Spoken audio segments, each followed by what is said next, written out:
J'ai attendu en fait, j'ai fait exprès de ne pas le voir jusqu'hier.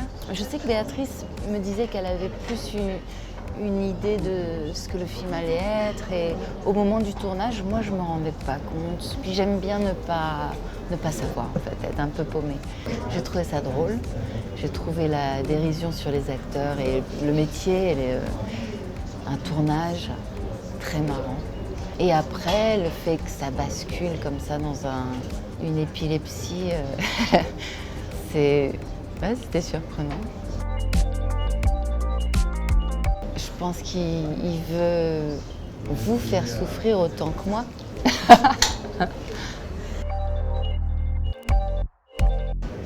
J'aime ces films depuis longtemps. Je trouve qu'il est très novateur. Il n'a pas l'air d'avoir peur de grand-chose. Après, c'est pas juste pour faire de la nouveauté ou juste pour faire de la provocation. D'ailleurs, ce film-là n'est pas du tout dans la lignée des provocations qu'il a pu avoir dans le passé. J'étais surprise au début, je me disais merde, son scénario. J'étais prête à y aller parce que j'avais envie d'expérience avec lui, mais moi je suis habituée à lire des scénarios. On n'est pas dirigé en fait, on est mis en condition et on sent que tout est bienvenu par contre. Donc on se sent une liberté totale et que tout l'amuse aussi. C'est ça aussi, c'est qu'il choisit des acteurs qui ont des personnalités. Il n'y a pas que Béatrice et moi, tous les acteurs ont chacun un truc à défendre et on est vachement bien entourés. Et c'est aussi, c'est vrai, il nous amène à une certaine heure de la nuit. On passe le temps en buvant un peu, on a dîné, on tournait jusqu'à 4-5 heures du matin et ça met en condition. Moi, je sais pas ce que ça raconte vraiment. Je vois quand même un discours sur le métier que je trouve amusant. De se moquer de notre sérieux à nous, toute cette dérision-là, je trouve ça... C'est ça que je vois.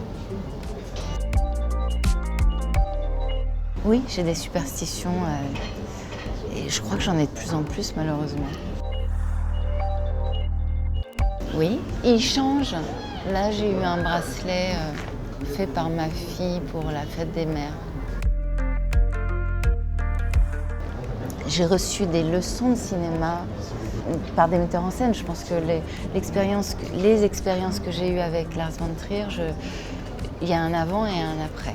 Mais c'est parce qu'il m'a provoqué d'une certaine manière et il a une manière de travailler qui était tellement nouvelle que voilà. Enfin, j'ai appris à travailler différemment. Pas se prendre au sérieux. Enfin, il y a des acteurs géniaux qui se prennent très au sérieux, mais c'est bien d'avoir du recul. La chose la plus folle, c'est de faire confiance. Mais en même temps, moi, je ne pourrais pas travailler sans ça. Une fois que je travaille avec une personne que j'admire, j'ai pas envie d'avoir des doutes sur la personne. J'en ai suffisamment à propos de moi, donc j'ai besoin de lâcher prise en fait. C'est ça qui est le plus fou en fait, c'est de lâcher prise, d'être complètement inconscient. J'ai la chance de travailler avec des gens que j'aime, dont j'aime le goût. Donc, je travaille avec Anthony Vaccarello qui est l'image de Saint-Laurent. Ça rend la chose très facile. En fait, c'est pas du tout naturel, donc c'est ça qui est marrant. Et en même temps, j'ai pas l'impression de me déguiser non plus. Forcément un peu mise en valeur. J'aime bien le fait d'avoir des tenues très courtes parce que moi, les robes longues, ça me va pas, donc ça tombe bien, quoi. Voilà, ça tombe bien.